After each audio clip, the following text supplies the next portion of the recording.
एक पंडित लोग जा रहा था जूती गठवाने के लिए, कहने लगा कि आज तेरे को भी ले चलूं गंगा जी, पूरी सारा दिन इन्हीं में लगा रहता है जूती गांठने में, कभी गंगा में भी स्नान कर लिया कर। बोला कि हमें कहाँ फुर्सत मिलती है, हम गरीब आदमी मजदूरी करके खाते हैं। पंडित जी आप ही चले जाओ, फिर एक करना मेरी भेंट दे आना।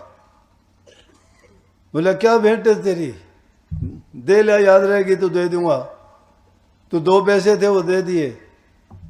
वो लेके गए, पंडित जी ने जाके स्नान किया, स्नान कर बोला कि शर्त है देना जब जब गंगा माई हाथ फैला के ले, नहीं तो नहीं देना।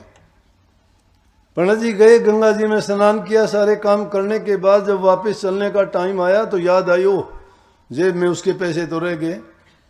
बोला कितनी उसने बात कही है कि हाथ फैला के, गंगा माई क्यों हाथ फैलाएगी?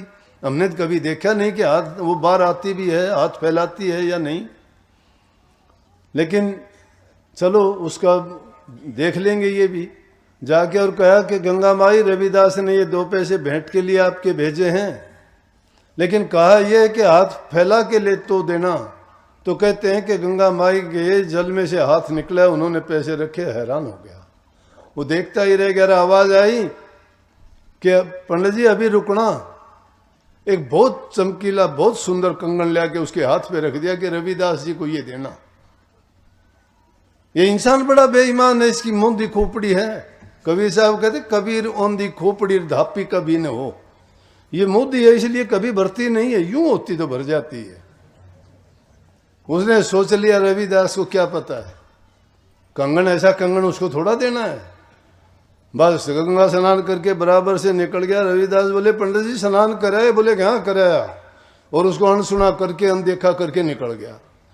बोले ये मैं कंगन का क्या करूंगा, ये कंगन अगर मैं बादशाह को दे दूं तो बड़े इनाम मिलेंगे मेरे को। सीधा गया दरबार में, महाराज की जय हो, महाराज की जय हो। बोले कि हाँ भाई कैसे? कि महाराज जी मैं एक बहुत बड़ा तोहफा लाया हूँ आपके लिए, और ये कंगन है। मिलाने वाले भी बहुत थे, राजा के पास सीधे लेके बोले रुक रुक चल अभी ले चलते हैं तेरे को। तो क्यों भाई, गरीब आदमी में तो कौन लेके जाता है, बेचारा पीछे लाइन में खड़ा रहेगा। और जिसको थोड़ा जो दिखेगा वैसा है उसको तो 10 जने लेके आएंगे कि ये साहब है, ये अफसर है, ये पढ़ा लिखा है। तो उसको बोले कंगन लालच देख किया। बोला कि रुक रुक हम ले चलते हैं। लेके गए, राजा को कंगन दिया। राजा को देख के ही बात बनाने के लिए कितनी बना दो। राजा कहते रानी को दिया। रानी बोली एक कंगन का क्या पहनूं? लेकिन उस कंगन को देख के राजा ने भी देखा कि ऐसा कंगन जिंदगी में कभी देखा ही नहीं, ये तो बड़ा। बोला पंडित जी बात सुनो। बोले हाँ बोलो। बोले कि एक कंगन से काम नहीं चलेगा, ऐसा ही कंगन एक और लेके आ।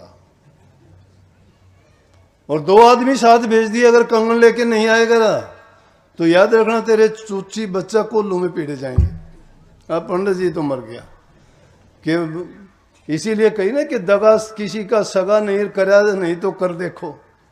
दगा किसी का सगा नहीं है, जो जिसके साथ दगा करेगा परमात्मा उसका बदला ले लेगा।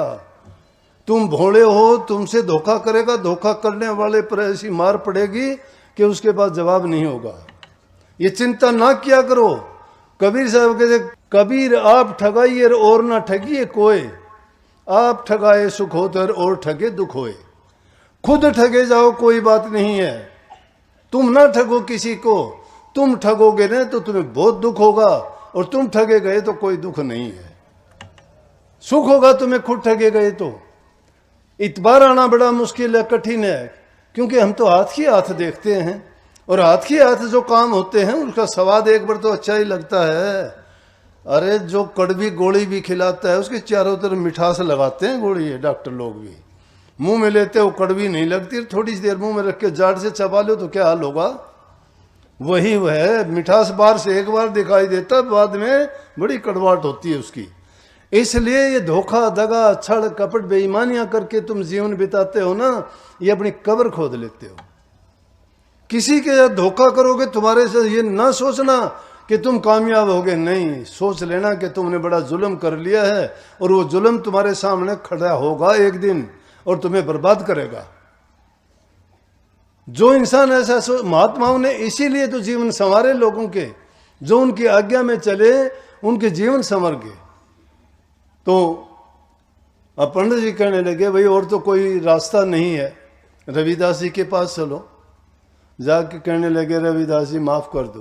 पैर पकड़े गिड़गिड़ाने लग गया, दरबारी लोग साथ में कि कहीं भाग ना जाए। बोला रविदास जी माफ कर दो। बोले भाई क्या बात है, बता, मेरा तो कोई कसूर भी नहीं किया। संत तो मार खा के भी खुश होके अगले को दिखा देते हैं कि ना भाई मैं तुझे कुछ नहीं कहता, लेकिन जिसने कर्म कर लिया है वो कर्म का फल बना चुका है, वो बचेगा नहीं। संत ना कहो, लेकिन जिसने कर्म कर लिया उसने कर्म फल बन गया उसका। खुद परमात्मा भी आ जाए वो भी नहीं बचा सकेगा उसको, मैं बताऊं, चाहे कितनी भी बात हो। हाँ बच सकता है, वो भी मैं बता दूंगा, इलाज है। बच कैसे सकता है कि जो कर्म जिस जबान से गंदे बोल रहे हो तो जबान से उसकी बढ़ाई करो। तुमने पाप किया है तो उस पाप की बजाय हजारों गुना पुण्य करो। तुमने धोखाधड़ी करी है तो उससे कहीं अधिक तुम उससे पुण्य के कार्य करो, तो तुम्हारा वो पाप कर्म हल्का हो सकता है, नहीं तो बच नहीं सकते। कर्म इसीलिए कहीं ना, कर्म की मार रुका न पुकार। कर्म की जो मार पड़ती है उसमें रुका पुकार नहीं है। और जब ऐसी नियत ऐसे कर्म हमारे हैं और उनका कर्म फल भोगते भोगते जीवन बीत जाता है, तो प्रभु और प्रभु के नाम की भक्ति कैसे करेंगे? नहीं हो सकती। संत कोई मूर्ख थोड़े थे, फटे हाल, खाने के लाले, फिर भी मस्त हैं। ना कुछ खोने का डर है, ना कुछ पाने की लालसा है, मस्ती में जीवन बीतता है।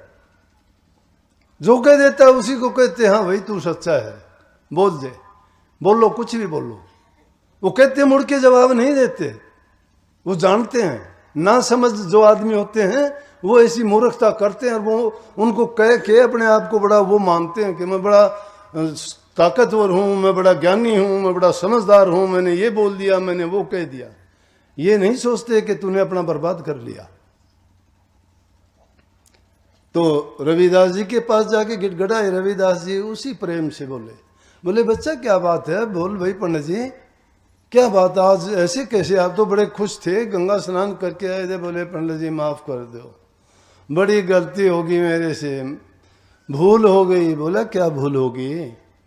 बोले इस तरह से मैं आपके पैसे दिए थे, गंगा माई ने आपको कंगन देने के लिए कहा था, मैं लालच में आ गया, मैं राजा के पास चला गया, राजा ने मेरे से दूसरे कंगन के लिए, मैं अब कहाँ से लाऊं, ऐसा कंगन तो दुनिया में कहीं मिलता ही नहीं है।